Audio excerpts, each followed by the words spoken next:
खाने पीने का शौकीन नहीं वो लाहौरिया नहीं। और अगर लाहौरियों का पूछा जाए वो क्या करते हैं, तो वो या खाते हैं सारा दिन, या पीते हैं, या खाते पीते हैं।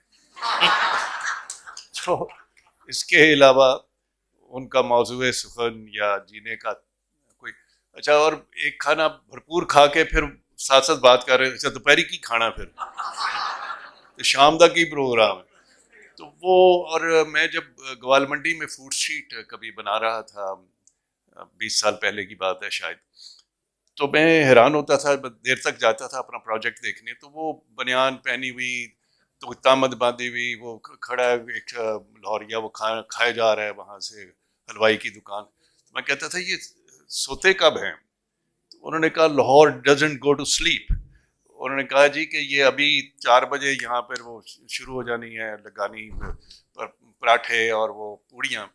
तो ये लाहौर का खासा है। इसको देखते ही ख्याल आया कि हम क्यों नहीं एक फूड स्ट्रीट क्रिएट करें। और मेरे जितनी भी ज़िंदगी में प्रोजेक्ट्स हैं, अगर जो सबसे अजीज तर है मुझे, वो ग्वाल मंडी फूड स्ट्रीट है।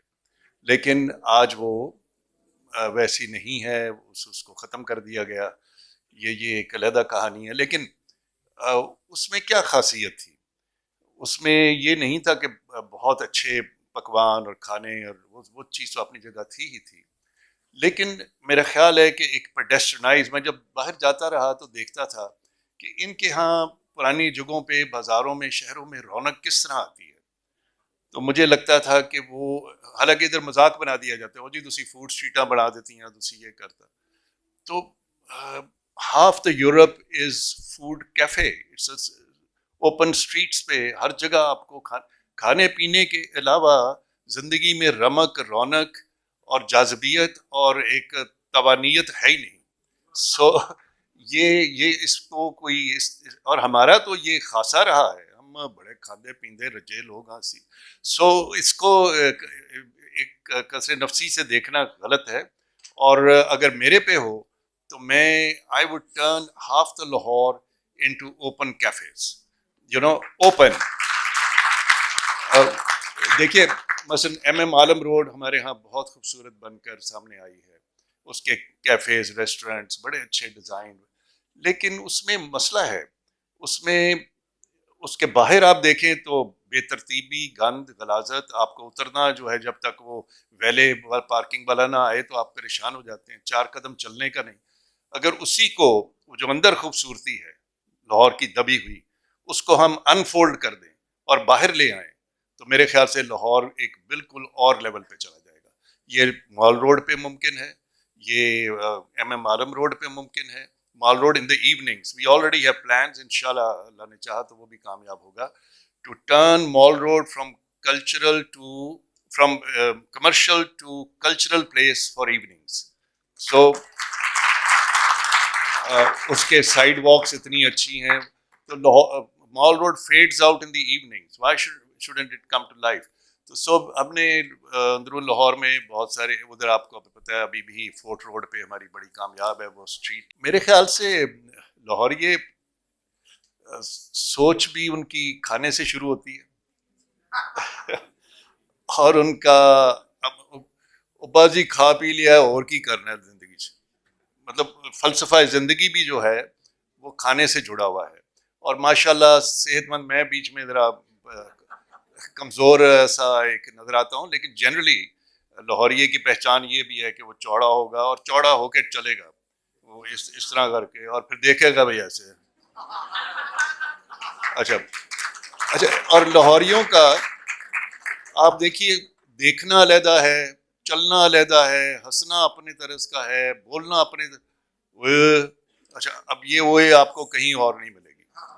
ठीक है, ये और एक ख़ास अब अच्छा, ये पक्का लाहौरियों की एक, और पायन जी अच्छा मिलते इतने ज़ोर से हैं और इतनी गर्म जोशी से हैं कि इस्लामाबाद वाले तो वैसे ही बेचारे परेशान हो जाते।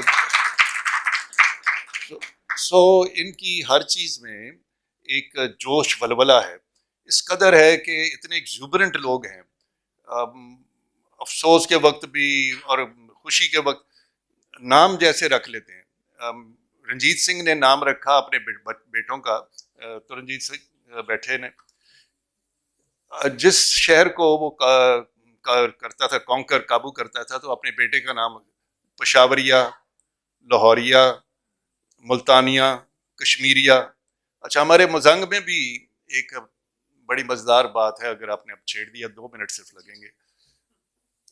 एक ताज नान फरोश था और उसके कीमे के नान जो हैं वो जो पुराने बैठे हुए हम मेरे हम उम्र जानते होंगे, वो बहुत मशहूर हुए, दुनिया भर में एक्सपोर्ट हुए।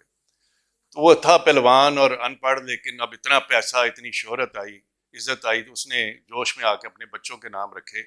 एक का नाम रखा वजीर आज़म, एक का नाम उसने रख दिया मुगल आज़म, एक बादशाह आज़म और एक सिकंदर आज़म। वो हमारा मोहल्लेदार था मजंग में। असी उन्होंने पूछते रहने साहब, ताज साहब की हाल है, वजीर आज़म हुण ठीक है? हाँ जी, वो हुण तो उनका प्रॉब्लम नहीं, अपना उत्थे दुबई चला गया, टैक्सी चलाता है, अपना खुशबाश है।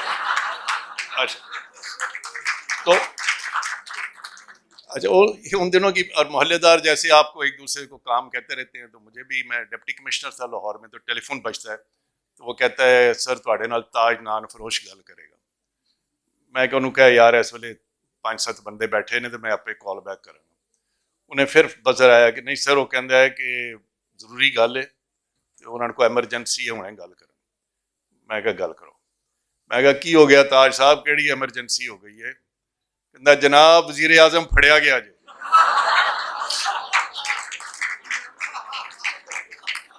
अच्छा, यह कॉल हुण तुहानू सारिਆਂ ਨੂੰ आई होनी है, बल्कि एक तो ज्यादा बारी आ चुकी हो।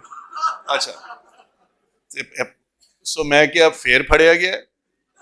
कहता कसमे रब दी ऐत की उन्हें कुछ नहीं किया। और मैं क्या हर बारी तू इंज ही कहना, कोई ना कोई काम पा दिंदा, कित्थे वे? कहता जनाब गल तो सुनो, तुसीं आपे ही लाई जा रहे हो। वो वजीर आजम ते बादशाह आजम गए जे उत्थे दाता साहब, उतों दुआ करके लगे आते हैं, चंगी दुआ की ने, लोअर चौकी जी माल दी जे, उतों पुलिस ने उन्होंने घेर लिया। उन्होंने कहते ने अपनी शनाख्त कराओ। उन्हें कहा जनाब मैं वजीर आजम हाँ। उन्होंने रख के एक रपट लाई जे। उन्हें नालदे ने पूछा तू दस, उन्हें कहा जनाब मैं दसना पिया जे यह वजीर आजम है, बादशाह आजम।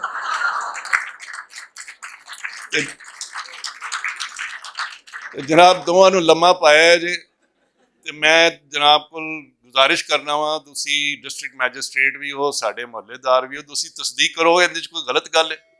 अच्छा, मैं क्या इंज कर, तू मुगले आजम मेरे को भेज।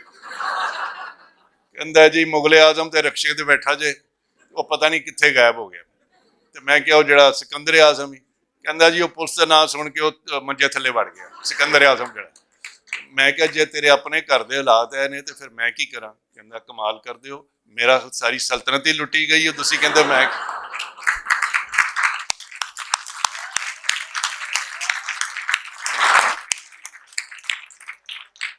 इसमें कोई मन घड़त नहीं है, ये actual, this is Lahore, you know.